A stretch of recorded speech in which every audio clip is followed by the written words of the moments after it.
Se concentrer sur ses forces, aller vers l'immobilier multilogement neuf et tout ce qui vient avec.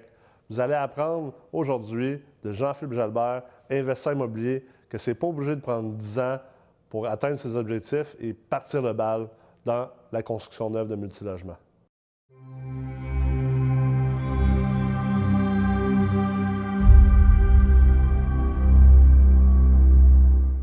Salut J-Paul!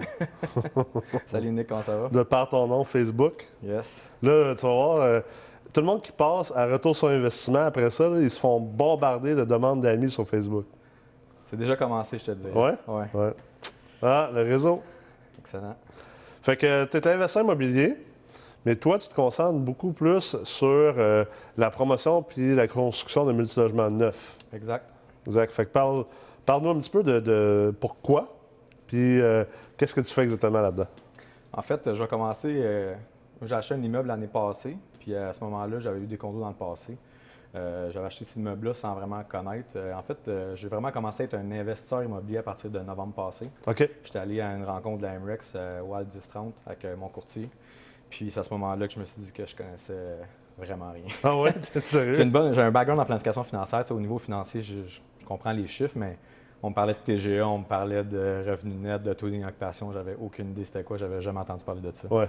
Fait que je me rappelle, il y avait Tommy puis Alex Blouin qui étaient là. Puis je me suis dit... Ça, c'est le cours d'ingénierie financière avancée, là, c'est ouais, ça? Exactement. Là, j'étais là à la petite rencontre, là, puis j'étais là, papa, je connais rien de ce que je fais. J'avais aucune idée de... Tu sais, les chiffres fonctionnaient dans l'immeuble que j'avais acheté. Là. C'est un immeuble neuf.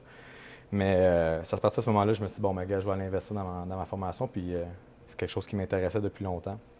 Puis à partir de ce moment-là, il y a 6 mois de passé, puis c'est complètement hallucinant. Là, je reçois des deals, je reçois des affaires. Ça fait que, pour répondre à ta question, pourquoi le neuf? Mais c'est mon agent. J'ai eu un agent qui a vraiment écouté mes besoins. J'en ai passé quelques-uns auparavant, puis pas vraiment à l'écoute, plus pour beaucoup d'agents qu'on dit. Il y a beaucoup d'agents qui font du bruit, mais qui font pas de musique. Là. Ouais, c'est ça. Moi, j'avais un chef d'orchestre. Ça fait que, il m'a aidé, il m'a encouragé là-dedans, il m'a montré un petit peu comment lui fonctionnait. Puis il est investisseur aussi dans le neuf, dans des gros projets. Puis c'est comme ça que j'ai parti. Puis maintenant, là, depuis 2 mois, c'est complètement hallucinant. Là, Fait que tu as déterminé que ton profil investisseur, c'était beaucoup plus pour faire du neuf. Oui, prospection, de faire du neuf. Là, je commence à faire la prospection. Je veux vraiment m'améliorer là-dedans parce que c'est là vraiment que les deals sont. Là. Surtout du redéveloppement, des secteurs à revaloriser. Moi, je suis sur la rive-sud de Montréal. Là. Donc, des secteurs où des fois, il y a des maisons un peu en moins bon état. Puis, aller voir toute la politique là, dans la ville, aller voir les grilles, tout ça. Donc, j'ai vraiment appris un peu par moi-même, là, mais je me rends compte que j'ai une facilité là-dedans. Donc, je pose vraiment là-dessus. Puis, vraiment la force du réseau, là, je te dirais, mon réseau est complètement hallucinant. C'est quelque chose d'intéressant parce que, tu sais, quand tu fais du multilogement usagé, tu sais, c'est tel que tel. Là. Je veux dire, tu achètes un bloc. Le plus compliqué, c'est surtout si tu fais de l'optimisation, mais tu dois négocier avec les locataires pour des quittances ou peut-être les relocaliser, tout ça. Puis les sortir, ça, c'est complexe, la gestion des travaux à faire. Mais ça reste que ton immeuble, il est existant, il est là. Tandis que quand tu fais du neuf, surtout comme toi, tu fais de la revalorisation, du redéveloppement, bien là, tu as des dérogations à faire au niveau du zonage, tu dois aller négocier avec la ville, avec l'urbanisme. Exact. Tu dois, après ça, c'est sûr que le risque au niveau de la construction est plus complexe que juste de faire une optimisation d'un immeuble déjà construit où tu fais l'intérieur. Là, c'est vraiment, tu as une gestion de chantier à faire. Oui, tout à fait. Puis ça que je te disais, au niveau de mon réseau, moi, j'ai un contracteur qui est complètement hallucinant. Tout est à l'extérieur de mon entreprise. J'ai créé une entreprise avec la famille, dans le fond, mes sœurs qui sont là-dedans. Puis, on n'a pas de partenaire pour l'instant, on est ouvert à ça, mais actuellement, tous mes partenaires, mes personnes clés, là, on parle souvent du CRM, sont tous à l'extérieur. C'est tous des gens qui me feedent ou qui m'aident, puis on fait de la business. Moi, je suis un gars qui le win-win. Là, je parle d'une transaction qu'on a faite dernièrement. C'est moi qui l'ai trouvé. C'est une transaction qui était sur le marché depuis 1 an, un terrain, là, sur la Rive-Sud. Puis trop cher, il était zoné pour un 6. C'était à vendre sur quoi? Sur MLS? Centris, ah oui, sur Centris? Exactement. Puis je trouve ce terrain-là, je trouve le coin intéressant, je fais un peu mes analyses. Puis à ce moment-là, je connaissais même pas GLR et rien. J'étais allé de même, j'étais allé à Google, mesurer le terrain. Puis je me suis dit, écoute, c'est intéressant. Puis après ça, mon agent, il dit, écoute, qu'est-ce que tu penses de ça? Moi, j'avais déjà une bonne tête. Je me disais, ça faisait du sens, je sais un peu comment ça se loue dans ce coin-là. Puis tu vois, finalement, là, je dis, écoute, c'est bon, mais il faut baisser le prix, il faut faire de quoi. Ouais. Fait que finalement, je m'en vais, je regarde ça, je me dis, tu sais quoi, je pense qu'on peut faire en vite ce projet-là. Fait que là, je m'en vais à la ville, je check la grille, Pépé, c'est moi. personne qui fait ça, PPC moi, là, les villes, ils veulent plus faire ça. Non. J'ose au gars de l'urbanisme, je me présente, je lui dis, je vais faire un projet, comment je dois présenter. Ça qui m'explique le déroulement, super ouvert, ça a passé. Ah ouais. Fait qu'on vient d'avoir la réponse, on construit un 8 là-dessus. Ça que je viens d'optimiser mon terrain. Ça que, on parle d'optimisation. Ouais. Moi, je le fais en neuf. C'est ça, fait que c'est de voir le potentiel caché finalement. Exact. C'est comme avec les immeubles déjà construits. Là. Exact. Là, genre, je suis sur un autre projet que je viens de me faire approcher cette semaine. C'est un terrain qui est déjà implanté pour 3 triplex. Puis là, on va à vite pour le faire en 2-8. Puis il y a des bonnes chances que ça fonctionne. C'est d'essayer d'être créatif puis de bien le présenter aussi aux villes. Puis on arrive avec une présentation officielle, des plans. Il y a un travail, il y a du soft cost derrière le travail pour arriver à ça. Mais puis tu demandais pourquoi le neuf, bien, oui, le risque est là. On a un risque de construction, on a un risque de dépassement de coûts. On sait que la construction aujourd'hui, c'est de plus en plus cher. Mais le retour sur investissement est complètement hallucinant. Oui, puis en plus, le financement est beaucoup plus intéressant sur du neuf. Oui. Puis moi, j'admire ceux qui font de l'optimisation. On en parle souvent, on est dans Meurthe, les gens parlent de ça. Puis moi, je trouve ça plus risqué que la construction. Mais chacun a son profil de risque. Moi, je suis risqué dans la construction, puis il y a du monde qui ne le ferait pas. Exact. Puis des fois, tu peux mettre de l'argent 5, 10, 15 000 en soft cost, facile, dans un projet.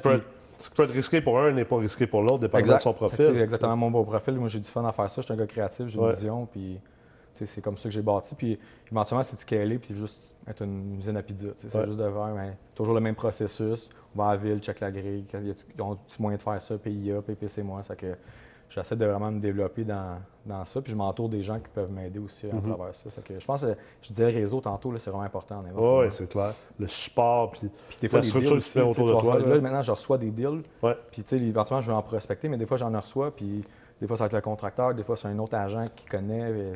C'est incroyable pour vrai. Finalement, tu n'as pas besoin de prospecter. Ben ouais, exact.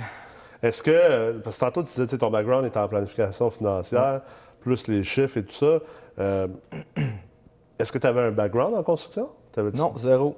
Zéro. J'ai pas de personnes dans ma famille qui sont en construction. Rien de ça. Parce que souvent, c'est quelque chose qui intimide beaucoup les investisseurs immobiliers. Puis c'est pour ça qu'ils ne vont pas vers le neuf, parce qu'ils se disent « Ah, j'ai pas de background là-dedans, je connais pas ça. » Ça a l'air, c'est comme... Quand tu connais pas la construction, ça a l'air un peu capoté, là. Ouais. Mais dans le fond, tu n'es pas obligé d'avoir un gros background en construction. Ça te prend surtout un bon constructeur avec qui... Exactement. Avec qui tu as un partenaire. Est-ce que j'ai des connaissances? Oui. Est-ce que je suis capable de dire comment monter un immeuble puis le faire? Non. Est-ce que je serais capable? Oui. Est-ce que ça m'intéresse? Non. Ouais. Ça aussi, quand on fait le profil, moi, c'est vraiment ça. À un moment donné, j'ai des forces, j'ai des grandes forces, j'ai des grandes faiblesses aussi. Ouais. Mes faiblesses, je les donne. Puis, on faisait les forces, le FFOM, là, qu'on fait dans le Portfolio Defense, entre autres. Puis, c'est exactement ça. Moi, j'ai des forces dans des choses, puis j'ai des faiblesses incroyables dans d'autres. Puis, ça, faut que tu le donnes, puis faut pas que tu t'en occupes. Faut que tu supervises, là, mais... Mais il faut que tu trouves des partenaires que eux, c'est leur force. Exactement. Mettons, moi, je suis très, très fort pour prospecter, la finance, structurer les deals, le financement, j'adore ça. Là. Moi, j'ai du fun à jouer avec ça. Ouais. Mais construction, je suis zéro, puis ça ne m'intéresse pas non plus. On me dit « Ah, va chercher ta licence RBQ ». C'est même pas quelque chose qui m'intéresse, honnêtement, parce que le temps que je vais faire à superviser des chantiers, je ne prospecte pas ou je ne monte pas des deals ou je ne structure pas des choses. C'est vraiment comme ça ma maison, je me suis planifié. Puis en quelque part aussi, c'est de pouvoir lever, moi, ma vision, c'est de lever 3 à 4 projets par année. OK. Fait que là, je suis plus dans le 6, dans le 8, mais là, j'ai commencé à avoir des offres pour du plus gros plex. Fait qu'éventuellement, peut-être qu'on va s'ajuster, mais moi, c'est vraiment de construire à peu près entre 3 et 5 millions d'immeubles par année. C'est un peu, ça, c'est important parce que pour les gens qui n'ont pas fait la Meurthe, contrairement à toi, on fait quelque chose qui s'appelle le Portfolio Defense, qui est vraiment, tu es obligé de te monter comme une espèce de PowerPoint qui démontre au reste de la Meurthe c'est quoi ton plan d'affaires, c'est quoi ton profil d'investisseur, c'est quoi tes objectifs et tout ça. Puis là, on fait un FFOM qui est dans le fond les forces, faiblesses, opportunités, les risques également. Puis ça t'oblige à vraiment regarder vers où tu t'en vas, d'où tu arrives et tout ça. Puis on veut un peu comme le critiquer pour t'aider à mieux le faire. Puis, tu sais, je vois souvent des investisseurs décider de faire des choses sans trop y réfléchir. Tu sais, exemple, la question de la licence RBQ. Il y en a plein d'investisseurs qui disent « Ah, je vais aller chercher ma licence RBQ. » Oui, mais comme tu viens de dire, est-ce que c'est une compagnie de construction que tu veux monter ou c'est un parc immobilier que tu veux monter? Parce que là, si tu vas chercher ta licence, puis là, tu vas avoir tes propres gars, bien là, ça, c'est un autre business en tant que tel. Là. C'est une business de construction que tu dois monter, scaler, gérer. Puis comme tu dis, si c'est pas toi, c'est pas ça que tu veux faire, bien tout le temps que tu vas mettre là-dedans, c'est du temps que tu ne mettras pas dans l'immobilier. Alors que là, tu as décidé de faire affaire avec un gars qui a déjà son RBQ, qui a déjà ses employés, puis lui, il a sa business. Puis puis il vient faire le travail. Est-ce que peut-être, au bout du compte, c'est un peu moins payant que si tu avais ton RBQ? Peut-être, mais quand on considère l'opportunité, le coût d'opportunité, c'est comme le monde qui disent « Ah, moi, j'ai mes blocs parce que c'est plus payant. » Mais c'est pas plus payant. C'est que l'argent que tu sauves là, sur le contrat de gestion que tu n'as pas donné, puis que toi, tu le prends, bien, c'est ton temps. Si ton temps, il vaut 20-25 pièces de l'heure, OK, peut-être c'est correct, ça vaut la peine. Si ton temps, il vaut plus que 20-25 pièces de l'heure, puis que tu es capable de générer d'autres choses, puis que tu n'aimes pas ça, faire ça, c'est bien moins payant de gérer tes immeubles toi-même. Comme c'est bien moins payant de monter une compagnie de construction. Ah, tout à fait. Puis moi, je suis issu d'une compagnie familiale. C'est vrai que j'ai vu mes parents, mes grands-parents travailler toute leur vie, tu sais, puis quand j'ai des discussions des fois avec la famille, c'est de dire c'est incroyable l'immobilier quand même parce qu'on avait beaucoup d'employés, des inventaires, on roulait des comptes recevables, des comptes payables, c'était incroyable, tu sais. Une entreprise opérante. Opérante, puis avec, tu gères du crédit, tu gères des entrants, des sortants, tout ça, c'est incroyable. Tu sais, l'immobilier, quand même, quand tu penses à ça, mettons, tu peux mettre ta compagnie en gestion pour 5-6 Tu sais, encore si gros des business où tu peux laisser ta compagnie en gestion puis le faire. Ça n'existe pas. Fait que moi, je pense que, si on parle souvent d'optimisation immobilier, le marché change, tout ça, mais je pense que c'est d'optimiser ses opérations aussi. Oui. Moi, j'ai fait ça au début, puis on parlait du portfolio là, pour revenir à ça. Moi, ça a été un super bel exercice pour moi, puis c'est dur de s'arrêter et de dire c'est quoi je veux, c'est quoi je fais, tu sais, puis c'est un peu, je reviens le parallèle quand tu es au secondaire, puis tu rencontres l'orienteur, puis tu dis hey, qu'est-ce que tu vas faire, tu fais les questions. C'est un peu ça, là. Puis tu sais, dans le cours de A.M. Miller, on parle beaucoup de ça, la planification stratégique, puis je pense que tu peux, tu sais, quand on dit souvent, faut-tu les paroles suivent les bottines. Ouais. Les babines suivent les bottines. Les babines suivent les bottines, exactement. Les bottines suivent les babines, en fait. Ouais, exactement le contraire. En tout cas, vous avez compris. On n'est pas beaucerons tous les deux, non, fait que exactement. c'est une expression beauceronne. Exact, mais tout ça pour dire, c'est des walk the talk, là, on va le faire comme ça va être plus facile. Mais tu sais, je pense que c'est important, tu peux dire n'importe quoi, je veux avoir 5 millions de valeur nette dans 5 ans, tu vas le faire comment? Ouais. Tu sais, si tu penses que tu continues à travailler, mettons, à ta job, puis que tu vas faire 1 heure par soir, ça ne marchera pas jamais. Puis ce qu'il y a à faire pour l'atteindre, es-tu vraiment prêt à le faire, puis veux-tu le faire, tu sais? Ça, c'est hyper important à comprendre aussi, parce que je vois plein de gens qui sont comme moi, mais je veux ça.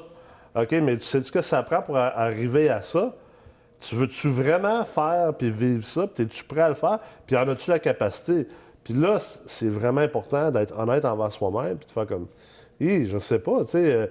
Je veux dire, si tu veux bâtir une business qui vaut, je sais pas moi, 25-50 millions de dollars, es-tu prêt à sacrifier peut-être les 10-15 prochaines années de ta vie, à travailler 80 heures semaine, puis à peut-être même être un père ou une mère absente, à moins voir tes chums, à moins faire de sport? Est-ce que tu es prêt à faire ces sacrifices-là pour bâtir ce que tu veux bâtir? C'est une question importante à être capable de se poser, puis à y répondre honnêtement. Ouais, tout à fait. Puis on le voit souvent, tu sais, quand on voit souvent des conférenciers qui parlent, tu sais, le cercle proche, c'est ceux qui vont t'aider ou te nuire, là, tu sais, souvent. Puis c'est un peu ça, tu sais, il y a bien souvent le cercle d'amis, ils disent pourquoi tu fais ça, ils voient pas la valeur, puis tu sais, puis je fais souvent la comparative avec l'iceberg, tu sais. L'iceberg, tu vois qu'est-ce qui sort, mais tu vois pas tout ce qu'il y a en dessous. Non, ça c'est clair. Moi, actuellement, j'étais jeune job, là, je suis représentant dans une grosse compagnie, puis j'ai eu la chance ou la malchance. Il y en a qui le voient comme une malchance. Moi, je le vois comme une chance. J'ai été blessé, j'ai eu un accident, j'ai un déchirure du tendon d'Achille. Puis j'ai été 3 mois en congé à la maison. Mais je peux pas rien faire, là, je peux pas bouger, je suis en béquille. J'ai lu, j'ai écouté des podcasts, je me suis tellement formé à ces moments-là. C'était en même temps que les cours à que je me suis déplacé en béquille, tu fais la première fois. Je me disais, écoute, je paye pour ça. Puis pour moi, c'était le plus gros investissement de ma vie. Soit une à la maison, tout ça. Moi, c'était déjà fait. Puis je pense que ça apporte une valeur, puis de vraiment mettre l'effort. Puis il y a des gens qui auraient dit, moi, je serais tombé en dépression, rester 3 mois à la maison, rien faire. Moi, j'étais super actif, sportif, tout ça. Puis finalement, je me suis dit, tu sais quoi, moi, je vais virer ça l'autre bord, puis je vais builder là-dessus. Fait que moi, ça a été, honnêtement, un des plus beaux événements de ma vie. C'est drôle à dire, là, mais pendant ce moment-là, je me suis formé. Je lisais, j'ai regardé des Tony Robbins, j'ai regardé toutes les vidéos, des conférences. Je faisais juste ça. Tu sais, quand le monde parle de mindset, c'est ça du mindset. C'est juste de prendre contrôle de sa vie, puis ses émotions, puis des résultats, puis de dire, tu sais, je ne m'apitoie pas sur mon sort. Voici ce qui m'arrive. Mais ultimement, il n'y a rien de bon ou mauvais dans la vie. C'est comment je le perçois, puis qu'est-ce que je fais avec qui fait que c'est bon ou c'est mauvais. Puis c'est sûr que là, on peut aller très loin dans une conversation philosophique. Le secret et compagnie. C'est ça, mais ultimement, la vérité, c'est que c'est ça. Ouais. On contrôle nos perceptions, puis on contrôle comment on agit puis on réagit face à chaque situation. Puis du moment que tu comprends ça, écoute, tu sais, c'est vraiment... le monde t'appartient, là. Non, tout à fait. Puis, moi, j'ai une mentalité aussi de dire, tu peux pas espérer des résultats différents quand tu fais toujours les mêmes choses. À un moment donné, le monde dit, l'immobilier, c'est payant. Ouais, l'immobilier, c'est payant, mais il faut que tu mettes du temps, il faut que tu mettes de l'effort. Puis, il y a toujours des bad luck, il y a toujours des affaires. Ouais, c'est pas vrai que tu arrives, tu montes un projet, tu arrives au financement, c'est parfait, puis tout va bien, puis le contracteur, il n'y a rien qui arrive. Il y a toujours de quoi, il y a toujours des délais, il faut que tu te retournes. Tu sais, mon premier plex était loué quasiment sur plan. Tu sais, ça a super bien été. Il y a eu un locataire 2 mois avant qui cancelle. OK, ouais, là, je me retourne, je le loue. Là, finalement, on arrive, on était peut-être un peu dans les délais de construction. Tu sais. Il y a eu la mauvaise température, il ne peut pas creuser, blablabla, la pluie, les gars de toiture. OK, il y a toujours, tu sais, il était géré, mais à un moment donné, moi, il était loué pour le 1er juillet. C'est que là, on était rendu le 26 juin, c'était pas fini. Là. Les ménages n'étaient pas faits. OK, tu sais, il y a un petit stress, mais tu sais, aujourd'hui, ils sont loués, puis j'ai pas de misère tout va bien, mais il n'y a pas rien sans risque. Là, tu sais. Mais l'immobilier, c'est pas différent que le monde des affaires. Puis la vérité, c'est que il va toujours avoir des obstacles, il va toujours avoir des défis, il va avoir des échecs, il va avoir des moments difficiles, puis c'est normal. Puis du moment que tu peux accepter que c'est normal, puis que tu peux accepter qu'en fait, c'est pour ça que tu es là. Tu es payé pour ça. La valeur que tu te bâtis comme investisseur immobilier ou comme entrepreneur, là, elle vient du nombre de problèmes que tu es prêt à gérer, puis que tu es capable de solutionner. Puis ça revient à le mindset d'un immopreneur, d'un investisseur. C'est que tu dois être toujours en mode solution puis comprendre que, regarde, telle chose arrive, mais tu n'en es pas mort, puis tu n'en mourras pas. On met les choses en perspective, puis je suis payé pour trouver des solutions. Puis si tu veux devenir millionnaire, bien, devenir millionnaire, là, ça se fait pas en étant assis sur un divan à espérer devenir millionnaire en écoutant le CH le mardi soir. Là. Ça vient en faisant des choses qui nous sortent de notre zone de confort. C'est pas la réussite qui nous sort de notre zone de confort, là. C'est l'échec, c'est les obstacles, les difficultés, des choses à solutionner. Il faut être capable de le faire. Clairement. Tu sais, une analogie qu'on voit souvent aussi là, sur Facebook, mettons le lion, il disait que le lion chasse, la femelle lionne, quand elle part chasser, elle manque, je pense, 100 fois la chasse, mais elle continue, puis à un moment donné, c'est un peu comme ça l'immobilier aussi. Moi, j'en analyse des deals actuellement, puis je m'en fais référer, puis des fois, 9 fois sur 10, je laisse passer. Parce que c'est pas... Moi, j'ai un focus sur exactement ce que j'ai besoin et ce que je veux. Puis c'est pas parce que c'est pas bon pour moi que c'est pas bon pour quelqu'un d'autre, mais moi, ma stratégie est, je veux faire ça, il faut que je fasse ça, puis je sais déjà exactement où je m'en vais. On parlait d'ingénierie financière aussi tantôt, puis c'est un peu ça aussi, l'ingénierie financière. Moi, l'immobilier, je le vois comme ces deux choses. C'est pas des locataires, c'est pas de la brique, oui, là, mais moi, je vois ça comme des humains puis du financier. Moi, c'est exactement là-dessus que je base ma business. Puis, je me suis incorporé en février avec mes sœurs, comme je disais plus tôt, puis le monde m'a dit pourquoi tu t'incorpores fiscalement, c'est pas avantageux. Ouais, mais il n'y a pas juste la fiscalité. Il y a le légal, il y a le fiscal, il y a le financement. Il y a la réputation. La réputation, quand tu arrives avec une entreprise, puis là, que tu commences à avoir un plan d'affaires, on parlait du portfolio defense. Moi, j'ai mis beaucoup d'énergie là-dedans, puis je m'en suis fait parler beaucoup par rapport à la présentation que j'ai faite. Puis j'ai mis du temps parce que pour moi, c'est un investissement, ce document-là ou cette présentation-là, parce qu'après ça, je peux aller présenter à des financiers, je peux aller présenter à des partenaires, je peux aller présenter à n'importe qui. Tu as de l'air sérieux et crédible. Exactement. Présenter aux villes, quand tu vas à l'urbanisme, tu arrives avec un projet, des plans, des photos, le monde, OK, il niaise pas. Oh oui. Il est préparé, il démontre qu'il mérite qu'on l'écoute. Exactement. Puis, j'ai commencé avec le cours d'ingénierie financière, puis j'ai rencontré un courtier hypothécaire par la suite, puis juste en arrivant, puis présentant mon dossier avec justement une présentation, puis montrer, parle-moi de la valeur économique, comment tu l'évalues de ton côté. Déjà là, il dit comment ça tu connais ça. La plupart des gens, ils vont au financement, puis moi j'avais déjà ma valeur. Sans moi un financement. Moi j'avais déjà ma valeur économique que j'avais calculée grâce au chiffrier, puis on était à 10 000 $ près. Puis là-dessus, je suis qualifié sur un taux. Actuellement, les taux descendent, que je trouve ça le fun. Bien, ça permet, tu veux être capable d'être en contrôle, puis pour être en contrôle, il faut que tu travailles en amont. Puis tu peux pas juste travailler en aval. Puis, OK, il y a des investisseurs qui peuvent être plus passifs, puis dire j'investis dans l'immobilier, je me fie sur tout le monde. Mais plus que tu te fies sur les autres, moins que ça va être payant, puis plus qu'il y a des chances que ça ne marche pas. Fait que si tu es capable déjà, tu sais, comme j'enseignais je me rappelle dans quel cours exactement, mais tu sais, j'avais fait réaliser le point que pourquoi on enseigne les valeurs économiques. Quelqu'un m'avait dit, ouais, mais tu as juste aller voir ton banquier, il va te le dire ta valeur économique. Ouais, mais c'est pas ça le but. Le but, c'est pas de savoir la valeur économique. Le but, c'est d'être préparé, puis de comprendre toutes les options et les leviers qui existent dans cette transaction-là pour savoir sur quel levier tirer, sur quel levier ne pas tirer, puis qu'en plus, si la personne t'arrive avec quelque chose, tu es en moyen de le challenger, puis peut-être aller chercher quelque chose dans le financement ou dans la transaction que tu n'aurais pas pu nécessairement aller chercher parce que tu maîtrises ce que tu fais. Je suis vraiment d'accord avec ce que tu dis parce que, mettons, une valeur économique, c'est beau. Mettons, tu vas dire, OK, ça vaut 1,3 million. OK, je le finance comment? Ça donne pas plus les skills pour. Tu sais, je le fais-tu en balance de prix de vente? Je le vois-tu avec un bridge? Je vais-tu avec un prêt privé? Pourquoi je vais avec First National au lieu d'être Desjardins? Pourquoi je vais avec RBC au lieu de Banque de Montréal ou TD? Je le finance conventionnel ou je le finance SCHL? Si tu as un 6, si tu as un 8, les ratios sont pas pareils. C'est un terme de 2 ans ou 4 ans, je pense. On parlait d'un exemple où, mettons, moi j'ai un projet là, il y a 3-3. Mais 3-3, tu le finances-tu en neuf ou tu le finances en personnel avec des contre-lettres? Il y a différentes choses, mais puis ça ramène une grosse valeur. Là, des fois, tu vas chercher un 5 ou un 10 sur un projet. Mais si le projet vaut 3 millions à la fin, c'est de l'argent que tu es allé chercher. Tu n'as pas. Puis aussi, ça te permet de faire d'autres choses. Parce que, le financement, c'est pas. Les gens pensent à tort que le financement, c'est juste. C'est le taux d'intérêt puis la valeur économique. Non, c'est pas ça.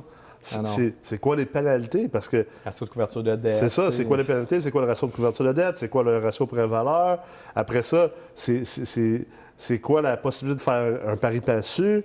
C'est quoi la possibilité de mettre un deuxième rang derrière? C'est tous des paramètres sur lesquels il faut que tu sois attiré si tu veux te bâtir un portefeuille immobilier, si tu veux te bâtir un parc immobilier. Si tu veux juste acheter un 6 logements puis t'asseoir là-dessus le reste de ta vie puis rien faire d'autre, je suis bien d'accord. Tu n'as probablement pas besoin de tout ça. Mais si tu veux faire plus que ça, puis que tu veux te créer de la richesse, puis te créer de la valeur, puis bien le faire, puis tu sais, c'est un autre point important. Souvent, les gens vont faire comme... Ça, on appelle ça le biais du survivant. Être biaisé parce que tu as survécu. L'exemple parfait, là, c'est quelqu'un qui a investi, exemple, dans les années 2000, mettons, on va dire 2005 à 2010, puis il dit, moi, j'ai fait ça de même, puis... regarde, je suis parti de 20 portes à 120 portes. Oui, mais ça ne change pas le fait que ce que tu as fait, c'est pas la bonne technique. Et cette technique-là, dans le futur, va te mettre dans le trouble. Oui, mais j'ai réussi avec ça. Ça s'appelle être biaisé à cause que tu as survécu. Puis la réalité, c'est que tu n'as pas bien fait les affaires. C'est que c'est le marché qui a travaillé pour toi. Exact. Tu t'es déplacé avec le vent dans le dos. C'est ça, tu avais le vent dans le dos, le marché a travaillé pour toi, tu as été chanceux.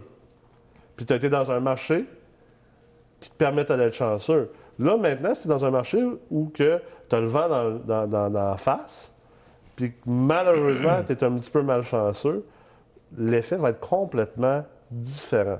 Oui. Tu sais, je vais faire du pouce sur ce que tu disais tantôt là, par rapport à être proactif puis versus réactif. Quand tu es proactif, là, tu vas éviter de casser des pots. Tu vas voir les balles venir, tu vas dire « Oh, tabarnouche, j'ai-tu un risque de taux? » Tu peux être beaucoup plus efficace. J'analyse des immeubles des fois sur certaines agences immobilières où on voit, puis le taux, ils mettent le taux du CMB du jour. Là, tu te dis « OK, mais s'ils ne financent pas tout de suite ou ça ne passe pas là, ou les taux montent, tu as un risque. » Quand tu as un spread, là, moi, je fais la même chose quand je présente mes dossiers. Mes loyers, je les baisse un peu, j'en monte mes dépenses un peu, je me garde un risque de taux. C'est que j'ai 3 paramètres, juste pour nommer ceux-là, que je me protège. Même chose au niveau de mes coûts de construction. Je me mets un buffer de 5-10 Je sais que si tout ça fonctionne, j'ai un projet qui est viable. Au pire, je ne reprends pas tout, puis au pire, je reprends plus. Mais si tu ne fais pas ça, là, tu vas manger des claques d'en face, c'est sûr, certain. C'est sûr, puis des bonnes claques. Là. C'est clair. Puis j'en parlais dans la meule justement pendant une des retraites. C'est important de se protéger sur les taux. Là, on est dans un marché où on sait que les taux. Puis quand tu regardes ton 5 ans, ton 10 ans, si tu n'as pas beaucoup de spread, ça donne une bonne indication que les taux ne sont pas partis pour monter. Mais il y a la journée que ça va remonter, si ça monte de 1 ou 2, c'est plus une valeur économique non plus. Non, c'est clair. Puis la proactivité est importante. Puis malheureusement, il n'y a pas beaucoup de proactivité dans l'investissement immobilier multilogement. Les gens vont, exemple, analyser un immeuble, ils vont l'acheter, puis c'est tout. Ils ne réanalysent pas. Puis pourtant, tu devrais au moins une fois par année, et même idéalement au trimestre, ressortir ton analyse initiale. Puis au pire, tu fais une copie dans Excel. Puis tu refais ton analyse maintenant avec un trimestre de fête, avec une année de fête, avec 2 années de fête, avec 3 années de fête. Parce qu'une analyse d'un immeuble, quand c'est bien faite, malheureusement, elle n'a pas. 95% des chiffriers qui existent sur Internet sont une farce, en la vérité. Mais quand tu as un bon chiffrier, puis que tu sais comment l'utiliser, puis que tu es capable d'avoir la compréhension puis l'intelligence d'affaires derrière les chiffres, derrière le contexte, tu te rends compte que, tu sais, ton taux de rendement interne, ta vanne, tous tes indicateurs de prise de décision, d'achat ou non, puis de comment tu structures, sont dépendants de prévisions. Tu sais, on prévoit l'inflation, on prévoit une croissance des loyers, On prévoit peut-être une croissance de valeur de l'immeuble. On prévoit les taux d'intérêt futurs. Mais la vérité, c'est que c'est difficile de prévoir. Même si tu utilises, exemple, des outils hyper complexes comme des simulations Monte Carlo, puis que tu fais de l'économétrie, ce que la plupart des investisseurs de blocs ne font pas. Mais mettons que tu avais ces outils-là, même là, c'est hyper difficile de prévoir parce que, surtout, plus que c'est loin. Fait que, tu sais, prévoir les taux d'intérêt dans 5 ans, les prévoir aujourd'hui, tu as beaucoup plus de place à l'erreur que dans 2 ans, dans 3 ans ou dans 4 ans. Fait que c'est pour ça qu'il faut que tu revisites constamment tes projections pour être capable, justement, en amont, être proactif et réviser tes choses. Puis après ça, ben, tu mets des plans de contingence en place. Si jamais il y a eu un changement par rapport à l'analyse initiale que tu as faite, bien là, tu vas être en amont, tu vas être en avant de la courbe au lieu de te ramasser avec ça d'en face. Bien là, tu ne peux pas refinancer parce que le taux d'intérêt a augmenté de 1 puis tu ne l'avais pas prévu. Tu sais. Ouais, exact. Puis tu sais, tu parlais du taux de rendement interne, c'est un facteur qu'on regarde beaucoup aussi. Puis j'en reviens 6 mois derrière, là, on n'est pas si loin. Puis moi, ça me donnait tant de revenus par année. Puis tu es trop revenu capitalisation, ta capitalisation le plus-value, puis ton revenu. Puis je me disais, bon, ça fait du sens correct. Mais tu sais, tu te rends compte que si tu ne refinances pas, mettons, dans 5 ans ou dans 4 ans, dépendamment de la durée de ton prêt ou en optimisation, meilleur exemple, tu refinances après 2 ans ou tu refinances après 3 ans ou 4 ans, ça fait un méchant impact sur ton taux de rendement interne. C'est complètement hallucinant. Puis le taux de rendement interne, c'est tellement mal compris. Là. Premièrement, si tu achètes des blocs et tu sais pas, tu n'utilises pas le taux de rendement interne puis la vanne, en premier, en partant, tu es probablement en train d'acheter aveuglement. Ça, c'est la première chose. La deuxième chose, c'est que la part du monde, là, ils se ramassent avec des chiffriers puis ils font des petites formations baboches ou par du monde qui ne savent pas vraiment comment utiliser ces outils métriques-là. Puis là, ils arrivent et ils disent ah, ben j'achète ce bloc-là, il me donne 14 de taux de rendement interne.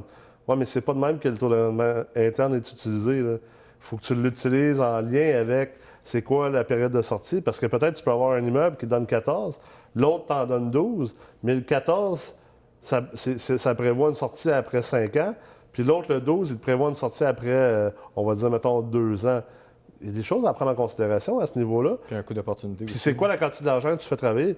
Toi, si tu as 200 000 de mise de fonds, puis que celle-là a 14 de taux de rendement interne, bien, en fait, la mise de fonds, c'est juste 100 000. Puis l'autre à 12,5, c'est tout le 200 000. Bien, il faut que tu calcules aussi que l'autre, il va te rester 100 000 que tu n'as pas placé. Il va falloir que tu trouves un autre bloc assez rapidement pour générer un taux de rendement interne semblable pour qu'en réalité, tu reçois ce taux de rendement interne-là sur l'ensemble du montant. Fait que c'est là que tu te rends compte que juste là je viens de sortir juste 3 exemples dans lesquels que le taux de rendement interne, là, c'est pas juste, tu ne regardes pas juste le pourcentage, puis d'attitude, lui, il me donne 14, puis lui, il me donne 12,5, puis la décision est simple. Non, ça prend le contexte autour de ça. Puis ça, malheureusement, il faut faire de l'apprentissage. C'est ça, tu as un coût d'opportunité, mais des fois, tu as un coût de renonciation aussi. Exact. Si je vais dans ce projet-là, je suis exclusivement dans ce projet-là, je ne peux pas faire 2 projets. Ouais. Fait que ça, c'est quelque chose qu'il faut analyser aussi. Moi, je le vis actuellement parce que là, je monte des projets neufs, ça demande beaucoup de mise de fonds. Ouais. J'avais mis la structure en place, puis là, je me dis, tabarnouche, ça va plus vite que. On en revient 1 an derrière, j'avais 0 portes. On parle souvent du nombre de portes. Moi, tout le monde qui me connaît savent que je ne suis pas un fan de nombre de portes. Moi, je suis un fan de valeur nette. Ben, moi, je pense qu'à moins que tu es propriétaire d'une quincaillerie, tu devrais pas être super intéressé par le nombre de portes. Exactement. Moi, je ne suis pas un gars de nombre de portes. C'est sûr que ça donne je comprends ça donne une indication. Un barème. Mais une porte à Montréal-Nord ou une porte à La Chute ou une porte à Mont-Royal, ça n'a pas tout le même prix. Ben non. Ou quand tu construis du neuf, tout ça. Puis une porte leveragée à 100 versus une porte leveragée à 55 exact. Ça n'a pas la même rentabilité. Si on en revient juste 1 an derrière où j'avais vendu mes condos, j'avais 2 condos locatifs que j'étais assis là-dessus, puis je me disais, c'est pour ma retraite. Puis j'ai changé de focus carrément de A à Z, là, tu sais. Puis j'avais rien, là. Puis là, je suis rendu dans on a 23 portes en projet. Là. J'en ai une, un 6, mais puis là, ça va continuer. J'ai des projets pour 2, 18. Ça n'arrête plus, là, tu sais. Puis à un moment donné, là, c'est là qu'on parle de créativité financière où c'est pas vrai là, que j'ai tout cet argent-là à monter des projets. Quand tu commences à faire tu sais comment rencontrer des gens, ils vont t'aider. Les connaissances. Exactement, les connaissances. Crédibilité. Comment refinancer, comment. Tu sais, un bon courtier. Tantôt, on parlait justement de ça. Moi, mon réseau, j'ai un sacrément bon courtier, puis il est flexible, il est rapide. Tu sais, des fois, j'ai besoin d'analyser un projet. Dis-moi, c'est quoi ta valeur économique? Moi, j'essaie déjà. Ouais. Je vais être sûr qu'on est en ligne, puis dis-moi comment tu te protèges. Ouais. Parce que des fois, moi, je refinance mes projets 6 mois, 8 mois, 9 mois plus tard. Ouais. Là, j'ai un risque de taux. Là. Ouais, Tu c'est sais, clair. ça, c'est un seul risque. Là, Ouais. parce que les risques de construction aussi. La construction aujourd'hui, la construction dans 6 mois. Tu sais, puis en plus, avec le climat géopolitique actuellement, on ne sait pas. Tu sais, puis c'est Juste un l'année risque. passée, il y a eu ça coûtait quoi, 20 de plus construire? Oui, à peu près. Ça Exactement. change Puis un projet. Là. La main-d'œuvre, tu sais, CCQ, anarchie. Sur un projet de construction d'un million, on parle de 200 000 $. Oui, exactement. C'est complètement hallucinant. Mais tu sais, moi, je le mets aussi dans mon coût de construction. Est-ce que tu sais, je me garde au moins une protection? Tu sais. Puis je pense que ça, c'est une bonne chose. Là. Puis les gens, je parle à beaucoup dans le réseautage, beaucoup dans les formations. Puis les gens, ils me comptent des choses, puis ils me parlent de taux. Puis tu sais, des fois, on parle du courtier, pas juste le taux. Tu sais. C'est quoi la valeur qui va t'amener dans le deal? Tu sais, des fois, un courtier, là, juste les frais d'entrée, frais de sortie, quand il arrive avec un budget, par exemple, là, ça peut valoir la peine d'utiliser le courtier. Jusqu'à quel point tu vas être menotté ou pas? Tu sais, les gens ne réalisent pas ça. Puis, par exemple, mettons, tu vas aller en débourser progressif avec une institution ou un autre, mais après ça, tu vas être obligé de rester avec elle. Le courtier, lui, des fois, il en fait tellement qu'ils vont dire non, après ça, c'est fini, tu refinances avec qui tu veux. Mais juste ça, ça a une valeur. Ouais, c'est malade. Là. Sur un projet où souvent, tu vas leur financer plus que la valeur économique réelle parce que tu le mets avec la CHL, parce qu'ils vont sur un horizon de 35-40 ans dans le neuf. Là. C'est hallucinant. Tu sais. Honnêtement, c'est complètement hallucinant. Écoute, merci beaucoup d'avoir été là. Ça fait plaisir. J'ai hâte de voir les prochains mois et années, mais je suis convaincu que ça va super bien aller. Donc, merci beaucoup. Merci de ta présence. Excellent, merci. J'espère que vous avez apprécié l'épisode d'aujourd'hui. Et n'oubliez pas, prenez le temps de réfléchir à vos forces et concentrez-vous sur vos forces et entourez-vous de d'autres personnes qui pourraient vous aider avec vos faiblesses. Alors d'ici là, je vous invite à nous retrouver lors du prochain épisode de Retour sur investissement. Merci beaucoup pour votre écoute.